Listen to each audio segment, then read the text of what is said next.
കൂടുതൽ വാർത്തകളും വീഡിയോകളും കാണാൻ ഈ ചാനൽ സബ്സ്ക്രൈബ് ചെയ്യുക. കൂടെ ബെൽ ബട്ടൺ അമർത്തുക. ഏഷ്യ ലൈവ് ടിവിയിലെ ഫെങ്ഷു പ്രോഗ്രാമിലേക്ക് ഏവർക്കും സ്വാഗതം. ഒരു പുതിയ വീട് വയ്ക്കുമ്പോൾ നാം എന്തൊക്കെ കാര്യങ്ങൾ ശ്രദ്ധിക്കണം, ഓരോന്നും എവിടെയൊക്കെ ഭാഗങ്ങളിൽ വരാം, എവിടെയൊക്കെ വന്നുകൂടാ എന്നുള്ളതാണ് ഇന്ന് നിങ്ങളുമായിട്ട് ഷെയർ ചെയ്യുന്നത്. നമുക്ക് ആദ്യം ഒരു വീട് വയ്ക്കുമ്പോൾ അതിൽ ഏറ്റവും നല്ല അതിൻ്റെ ഘടന എന്ന് പറയുന്നത് ചതുരാകൃതിയാണ് ഏറ്റവും നല്ലത്.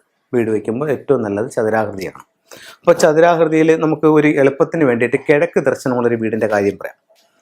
ഇത് ഈ വീടിൻ്റെ ഈസ്റ്റാണ്, ഇത് വന്നിട്ട് വെസ്റ്റാണ്, ഇത് സൗത്ത്, ഇത് നോർത്ത്. ഇതാണ് 4 ദിക്കുകൾ. അപ്പോൾ നിങ്ങൾ ആദ്യം വീട്ടിൽ ശ്രദ്ധിക്കേണ്ടത് ഈ വസ്തുവിൽ കോമ്പസ് വയ്ക്കുമ്പോൾ ഇതുപോലെയാണോ നിങ്ങൾക്ക് ദിക്കുകൾ കാണിക്കുന്നത് എന്നുള്ളത് ആദ്യം ശ്രദ്ധിക്കുക.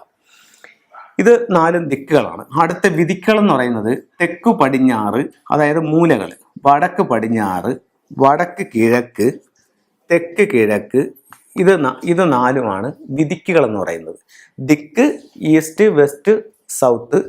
വിധിക്ക് south east, south west, north west, north east. ഇത് 4മാണ് വിധിക്കുകൾ എന്ന് പറയുന്നത്. അപ്പോൾ നമുക്ക് എപ്പോഴും ദിക്കിലേക്ക് നോക്കി വേണം വീടുകൾ വയ്ക്കാം. കിഴക്ക്, തെക്ക്, വടക്ക്, പടിഞ്ഞാറ് ഭാഗത്തോട്ട് നോക്കി വേണം വീടുകൾ വയ്ക്കാം. അപ്പോൾ ഇതിപ്പോൾ കിഴക്കോട് ദർശനമുള്ളൊരു വീട്. ഇങ്ങനെ വീട് വയ്ക്കുമ്പോൾ ഇതിൽ ആദ്യം നമുക്ക് കന്നിമൂലയാണ് ഏറ്റവും ഇമ്പോർട്ടൻ്റ് ആയിട്ട് ആദ്യം കുറ്റിയടിക്കുന്നതും എല്ലാം കന്നിമൂല ഭാഗത്താണ് കുറ്റിയടിക്കുന്നത്. കന്നിമൂലയിൽ നമ്മളൊരു കന്നിക്കുറ്റി വെച്ച് കഴിഞ്ഞാൽ അതിൻ്റെ പടിഞ്ഞാറോട്ടോ തെക്കോട്ടോ പിന്നെ പണിയാൻ പാടില്ല. ഈ കുറ്റിയിൽ നിന്നും കിഴക്കോട്ടും വടക്കോട്ടുമാണ് നമ്മൾ ചരട് പിടിക്കുന്നത്. ചരട് പിടിച്ചിട്ട് ആദ്യം കന്നിമൂല ഭാഗം എന്ന് പറയുന്നത് വളരെ ഇമ്പോർട്ടൻ്റ് ആയിട്ടുള്ള സ്ഥലമാണ്. ആ ഭാഗത്ത് നമുക്കൊരു ബെഡ്റൂം പണിയാം. അതായത് ഈ വീട്ടിലെ ഗൃഹനാഥനും ഗൃഹനാഥയ്ക്കും ഉപയോഗിക്കാവുന്ന രീതിയിൽ തെക്ക് പടിഞ്ഞാറ് കന്നിമൂലയിൽ, ഇത് എല്ലാം ഞാൻ കോമൺ ആയിട്ടുള്ള കാര്യങ്ങളാണ് പറയുന്നത്. തെക്ക് പടിഞ്ഞാറ് ഒരു ബെഡ്റൂം ചെയ്യാം. അടുത്തത് തെക്ക് പടിഞ്ഞാറ് എന്ന് പറയുന്നത് നമുക്കിവിടെ കന്നിമൂലയാണ്. ഇവിടെ നിന്നല്ല, എവിടെയും കന്നിമൂല തന്നെയാണ്, കന്നിമൂലയാണ്. അടുത്തത് വടക്ക് പടിഞ്ഞാറ് ഭാഗം.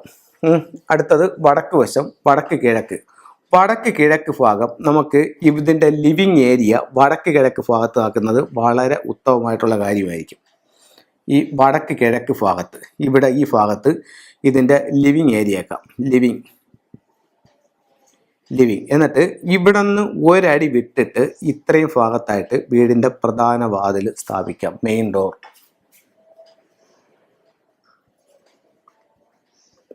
വയ്ക്കാം. വടക്ക് കിഴക്ക് ഭാഗത്ത് പ്രധാന ഡോർ, വടക്ക് കിഴക്ക് ഭാഗത്ത് പ്രധാന ഡോർ. ഇതാണ് ലിവിങ് ഏരിയ. ഇത് അഗ്നിക്കോണാണ്. അഗ്നിക്കോണിൽ ഈ ഈ ബെഡ്റൂമിനേക്കാൾ അല്പം ചെറുതായിരിക്കണം അടുക്കള. കിച്ചൺ ഇത് അഗ്നിക്കോണാണ്.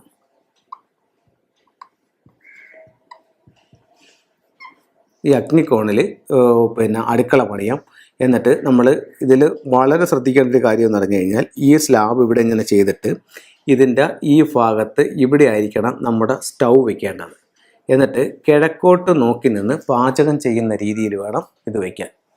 ഇപ്പോൾ കന്നിമൂലയിൽ നമ്മളൊരു ബെഡ്റൂം കൊടുത്തു, വടക്ക് കിഴക്ക് ഈശാന കോണിൽ പ്രധാന വാതിൽ കൊടുത്തു, അഗ്നിക്കോണിൽ നമ്മൾ കിച്ചണും കൊടുത്തു. തെക്ക് കിഴക്കോട്ട് നോക്കി ആ റൂമിൻ്റെ തെക്ക് ഭാഗത്ത് നമ്മൾ നിന്ന് പാചകം ചെയ്യുന്ന രീതിയിൽ സ്റ്റൗവും കൊടുത്തു. അടുത്തത് സിങ്ക് വടക്ക് കിഴക്ക് ഭാഗത്തോ അല്ലെങ്കിൽ വടക്ക് ഭാഗത്തോ സിങ്ക് കൊടുക്കാം. ഇത്രയും ചെയ്യുക. പിന്നെ ഈ ഈ തീയുടെ നേരെ ഓപ്പോസിറ്റ് രീതിയിൽ ഫ്രിഡ്ജ് വരുന്ന രീതിയിൽ ഇവിടെ ഫ്രിഡ്ജ് വരാൻ പാടില്ല. അങ്ങനെയാണെങ്കിൽ വെള്ളവും തീയും മുഖത്തോട് മുഖമായി പോവും, അവിടെ കലഹം ഉണ്ടാവും. അങ്ങനെ വരാനായിട്ട് പാടില്ല. അടുത്തത് നമുക്കൊരു ടോയ്ലറ്റ് വേണം. ടോയ്ലറ്റ് എവിടെ വെച്ചാലും ആ ദിക്കിൻ്റെ സൗഭാഗ്യം പോകുന്നതാണ്. പിന്നെ വലിയ പ്രശ്നമില്ലാതെ വയ്ക്കാൻ പറ്റിയൊരു സ്ഥലമെന്ന് പറയുന്നത് തെക്ക് വശമാണ്. അപ്പോൾ ഇവിടെ നമുക്ക് ഒരു ടോയ്ലറ്റ് പണിയാം. തെക്ക് ഭാഗത്തൊരു ടോയ്ലറ്റ് പണിയാം.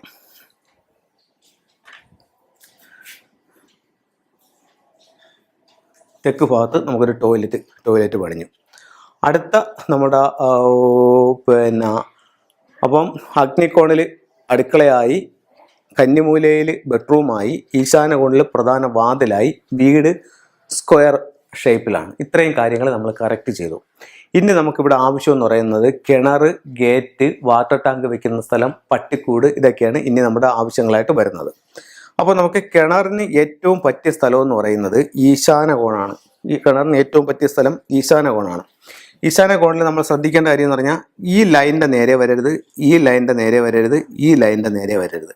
അപ്പം ഈ ഭാഗത്തോ ഇവിടെയോ ഇങ്ങനെ നമുക്ക് കിണർ കൊടുക്കാം. അടുത്തത് നമുക്ക് ശ്രദ്ധിക്കേണ്ട മറ്റൊരു കാര്യം എന്ന് പറഞ്ഞാൽ മൊത്തം കോമ്പൗണ്ടിന് എടുക്കുമ്പോൾ നമുക്ക് ഏറ്റവും നല്ലതെന്ന് പറയുന്നത് ഇതിൻ്റെ വടക്ക് കിഴക്ക് ഭാഗത്ത് ഇവിടെയോ ഗേറ്റ് കൊടുക്കുന്നതാണ് ഏറ്റവും അഭികാമ്യമായിട്ടുള്ള സ്ഥലം. ഈ ഭാഗത്ത് നമുക്ക് ഗേറ്റ് കൊടുക്കാം. ഇത് വളരെ നന്നായിരിക്കും. അത് കഴിഞ്ഞിട്ട് നമുക്കിനി ഇതിൽ വയ്ക്കാമെന്ന് പറഞ്ഞാൽ പട്ടിക്കൂടാണ്. പട്ടിക്കൂടിൻ്റെ സ്ഥാനം പറയുന്നത് വടക്ക് പടിഞ്ഞാറാണ്. ഇവിടെയാണ് പട്ടിക്കൂടിൻ്റെ സ്ഥാനം പറയുന്നത്. ഇനി നമുക്ക് ഇതിനകത്ത് ചെയ്യാവുന്ന മറ്റൊരു കാര്യം എന്ന് പറയുന്നത് ഇതിൻ്റെ മുറ്റത്തിൻ്റെ ഒരു കണക്ക്. മുറ്റത്തിൽ ഏറ്റവും കുറച്ച് മുറ്റം തെക്ക് വശം എടുക്കുക. ഒരു ഉദ്ദേശ കണക്കാണ് എഴുതുന്നത്. അതിനേക്കാൾ മുറ്റം പടിഞ്ഞാറ് എടുക്കുക, അതിലും മുറ്റം വടക്കെടുക്കുക, അതിലും മുറ്റം കിഴക്കെടുക്കുക. ഏകദേശം ഈ ഒരു മെത്തേഡ് ഫോളോ ചെയ്യാം. അപ്പം കൂടിയാണ് വരുന്നത്. ഇനി നമുക്ക് ചെയ്യേണ്ട മറ്റൊരു കാര്യം എന്ന് പറഞ്ഞു കഴിഞ്ഞാൽ നമുക്ക് വാട്ടർ ടാങ്ക് എവിടെ വയ്ക്കാം എന്നുള്ളതാണ് ഒരു പ്രധാന കാര്യം.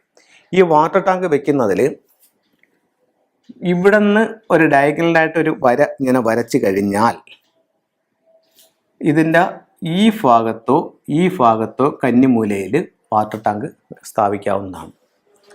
അത് വളരെ ഉത്തമമായിട്ടുള്ള സ്ഥലമാണ്. അവിടെ എപ്പോഴും നല്ല വെയിറ്റ് കയറി നിൽക്കേണ്ടതാണ്. അപ്പം വാട്ടർ ടാങ്ക് അവിടെ വയ്ക്കാം. മാത്രവുമല്ല ആ ഭാഗം ഉയർന്നു നിൽക്കുകയും ചെയ്യും.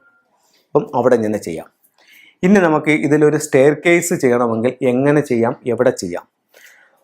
തെക്കോട്ടോ പടിഞ്ഞാറോട്ടോ നോക്കി കയറുന്ന രീതിയിലായിരിക്കണം സ്റ്റെയർ ചെയ്യാനായിട്ട്. ക്ലോക്ക് വൈസിൽ വരണം. അപ്പോൾ അങ്ങനെയാണെങ്കിൽ ഇവിടെ ഇങ്ങനെ കൊടുക്കാം. അതല്ല വീടിൻ്റെ പുറത്താണ് കൊടുക്കുന്നതെങ്കിൽ നമുക്ക് തെക്കോട്ട് നോക്കി പടിഞ്ഞാറോട്ട് നോക്കി കയറുന്ന രീതിയിൽ വീടിൻ്റെ പുറത്ത് ഈ ഭാഗത്ത് കൊടുക്കാം. അപ്പോൾ ഇത്രയും കാര്യങ്ങൾ ഒരു പുതിയ വീട് പണിയുമ്പോൾ നിങ്ങൾക്ക് ശ്രദ്ധിക്കുകയാണെന്നുണ്ടെങ്കിൽ ഏകദേശം ഒരു 80-70% വാസ്തു കറക്റ്റായി. ഇനി ഇതിൻ്റെ അപ്പുറത്തേക്കുള്ള കാര്യങ്ങളുണ്ട്. അത് വീടിൻ്റെ ഫ്ലൈയിങ് സ്റ്റാർ അനുസരിച്ചിട്ടാണ് പറയുന്നത്. ഇപ്പം ഈ നിൽക്കുന്ന നമ്മളിതെല്ലാം കോമൺ ആയിട്ട് പറഞ്ഞിരിക്കുന്ന കാര്യമാണ്.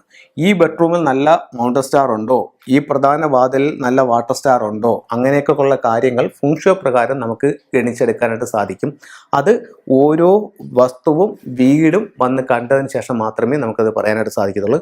അപ്പോൾ ബേസിക്കായിട്ട് നിങ്ങൾക്ക് ഇത്രയും കാര്യങ്ങൾ ശ്രദ്ധിക്കാവുന്നതാണ്. ഇത് നമുക്ക് ഒരു കിറ്റാണ്. ഇതിനകത്ത് നമുക്ക് 8 ദിക്കുകളുടെ സൗഭാഗ്യങ്ങൾക്ക് ആവശ്യമായിട്ടുള്ള സാധനങ്ങൾ ഇതിനകത്ത് അടങ്ങിയിട്ടുണ്ട്. കിഴക്ക് ഒരു പച്ച ഡ്രാഗൺ, തെക്ക് വശത്തൊരു ഫീനിക്സ് ബേർഡ്, പടിഞ്ഞാറ് വശത്തൊരു വെള്ളക്കടുവ, വടക്ക് വശത്ത് ഒരു ആമ, അത് കഴിഞ്ഞിട്ട് ഒരു ട്രാവലിംഗ് ബുദ്ധ, ഒരു 3 ലെഗ്ഡ് ഫ്രോഗ്, പഗോഡ ടവർ, മറ്റേ ഇത് പക്കോ മിറർ, അങ്ങനെയുള്ള ഫുങ്ഷുയ്ക്ക് ആവശ്യമായിട്ടുള്ള ടൂൾസുകളെല്ലാം ഇതിനകത്ത് അടങ്ങിയിട്ടുണ്ട്. 6 റോഡ് വിൻചെയും അരോന ഫിഷ് എന്നീ കാര്യങ്ങൾ അടങ്ങിയിട്ടുള്ളൊരു കിറ്റാണ്. ഇത് വീടിൻ്റെ സ്വീകരണ മുറി എടുത്തിട്ട് സ്വീകരണ മുറിയുടെ സെൻറ്റർ ഭാഗം മനസ്സിലാക്കി അവിടെ കോമ്പസ് വെച്ചിട്ട് 8 ദിക്കുകളും ചുവരിൽ മാർക്ക് ചെയ്ത ശേഷം ഓരോ ദിക്കിൻ്റെയും പ്രോസ്പെരിറ്റിക്ക് ആവശ്യമായിട്ടുള്ള സാധനങ്ങൾ ഓരോ ദിക്കിലും വെക്കുമ്പോൾ നിങ്ങൾക്ക് അതിൻ്റേതായിട്ടുള്ള ഒരു പ്രോസ്പെരിറ്റി നിങ്ങളുടെ ലൈഫിലേക്ക് വരുന്നതായിട്ട് നിങ്ങൾക്ക് സ്വയം മനസ്സിലാക്കാനായിട്ട് സാധിക്കും. ഇത് വളരെയധികം റിസൾട്ടുള്ള ഒരു ബേസിക് ആയിട്ടുള്ളൊരു കിറ്റാണ്. ഇത് ഒത്തിരി പേർ വാങ്ങിച്ച് നല്ല റിസൾട്ട് കിട്ടിയിട്ടുണ്ട്. നിങ്ങൾക്ക് വാങ്ങിച്ച് ഇത് പരീക്ഷിച്ച് നോക്കാവുന്നതാണ്. നിങ്ങൾക്ക് ഇത്തരത്തിൽ എല്ലാ സൗഭാഗ്യങ്ങളോടുകൂടി ഒരു വീട് വെച്ച് എല്ലാ ഐശ്വര്യങ്ങളോടുകൂടി താമസിക്കാൻ സാധിക്കട്ടെ എന്ന് പ്രാർത്ഥിച്ചുകൊണ്ട് നിർത്തുന്നു. നന്ദി, നമസ്കാരം.